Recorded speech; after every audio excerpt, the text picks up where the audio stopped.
You know I love you, Mom. Yeah. New punk shit. Sean P. It's called I Love You. Yeah. Shout out to Duckdown.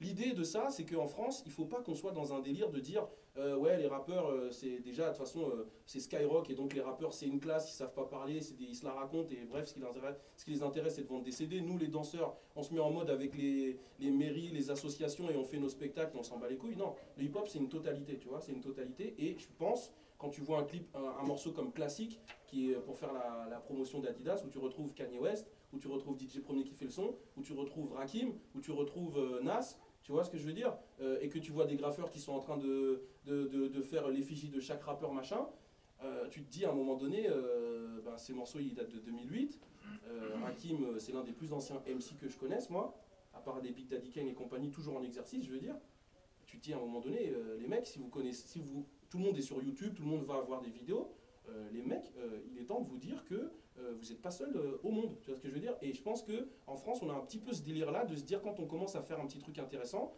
c'est moi qui suis là, je gère, j'ai mes petits contacts et tout, et fuck le reste. Non, le reste, il est là, et moi, je dirais plus un truc simple pour terminer, t'es rien tout seul, quoi. Tu vois. Grave. Tu n'es rien tout seul.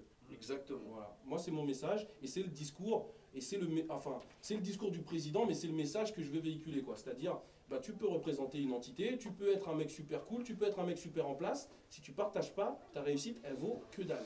Voilà, ça c'est mon positionnement, c'est comme ça que je pense vraiment, sincèrement. Et je pense qu'à partir du moment où des gens bah, voilà, te ressembleront, voilà, dédicace à local, les mecs de Besançon, sachez que vous avez un mec sur qui vous pouvez compter. C'est du lourd. Voilà, à partir du moment où vous faites des choses sérieuses, il va le ressentir obligatoirement et il va vous diffuser, il n'y a aucun souci. La preuve, nous on vient de Paname, 400 km, on est là et voilà. C'est tout ce que j'ai à dire. Oui, il y en a beaucoup avec qui j'ai fait les premières connexions, justement, comme Keno, qui sont à leur deuxième, voire troisième passage Normal. pour l'émission. Normal. Donc, on va passer un petit peu à la présentation de cet album.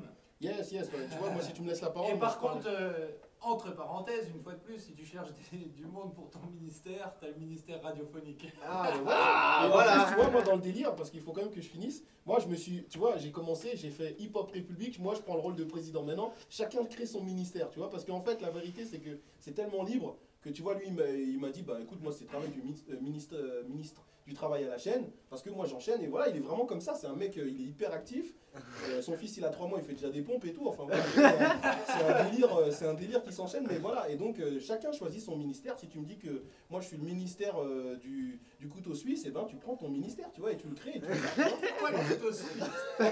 Mais non, parce que je sais que tu fais plein de trucs, voilà, c'est dédicace. Ah d'accord. Mais voilà. Ministre du couteau. Mais c'est parce que tu vois, comme tu le disais tout à l'heure, c'est que moi, même quand je pratique ou quand je vois une fresque, quand je vois un gars, il tape un freeze de ouf. Grave.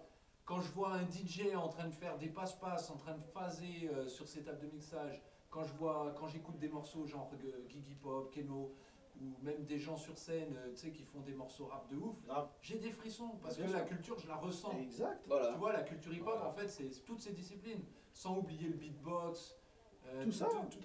tout ce qui colle au hip-hop, quoi. Tout simplement, mais Je prends du aujourd'hui... frisson quand je vois une fresque de 100 mètres de long avec des styles différents, du 3D, du perso, du flop, du block letters, tu vois, à l'ancienne. Ben là, je prends des... Tu vois, regarde, rien que d'en parler, regarde, c'est pas un mensonge. Grave. Alors, mais c'est ça. Et KRS-One, il disait un truc qui est simple. Il dit hip-hop is something you live and rap is something you do. Ça veut dire que juste ça, c'est-à-dire hip-hop is something you live, tu vis hip-hop, tu vois, mais c'est pas une métaphore. C'est quelque chose c'est une perspective. Tu te lèves le matin, tu cherches la bonne vibe, donc tu vas te mettre un son, ou tu vas regarder un lettrage, tu vas aller sur... Aujourd'hui, Internet, ça permet ça, c'est 360 degrés, et même je dirais plus, maintenant c'est de la 3D, donc c'est 360 degrés dans tous les sens.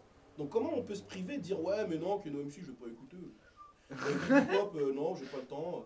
Allez, vas-y, je me balance un putain de Public Enemy ou un putain de J-Rolls de 10 ans. Mais mec, on est en 2010, il y a des mecs qui font du son de 2010. Tu vois ce que je veux dire? Il y a des mecs qui sont dans la réalité. Donc voilà, c'est tout ce qu'on dit, tu vois. Et donc pour revenir sur cet album, parce que moi, si tu me laisses parler, c'est mort. Je vais parler pendant 3 heures.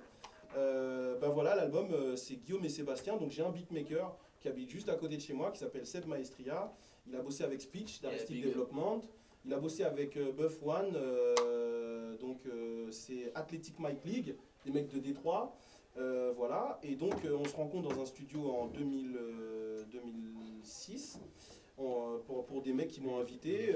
Il me dit ouais, j'aime bien comment tu kicks et tout, c'est rare vraiment que j'apprécie des MC français. Et voilà, on discute pendant que les autres étaient en train de poser, on est dans un canapé, je dis bah écoute, moi j'habite là et tout, il me dit oh truc de ouf, j'habite à 5 km de chez toi mon gars. Et sur quoi, Donc, sur Big voilà. Media ou sur Et puis, le temps passe, et puis bon, Putain, bah, moi ouais, tu sais, je peux pas je dire mets quoi, assez sur de temps Big Media pour, aussi. pour faire confiance aux gens et tout, mais un jour il me dit putain, Bah, Guigui, t'es soit relou, le je mec de t'envoie Big des Media, des instrus, tu les kicks pas et tout, qu'est-ce qui se passe, tu kiffes pas mes sons, je dis si, mais je suis sur d'autres projets et tout. Et donc Muri arrive l'idée dans sa tête de faire un album et il prend la technique de me dire bah écoute tous les lundis, moi je suis en jour de repos, tu vois il taffe normal, mais tous les lundis je suis en jour de repos, viens chez moi on kick un morceau. Et en 3 mois voilà l'album qui arrive.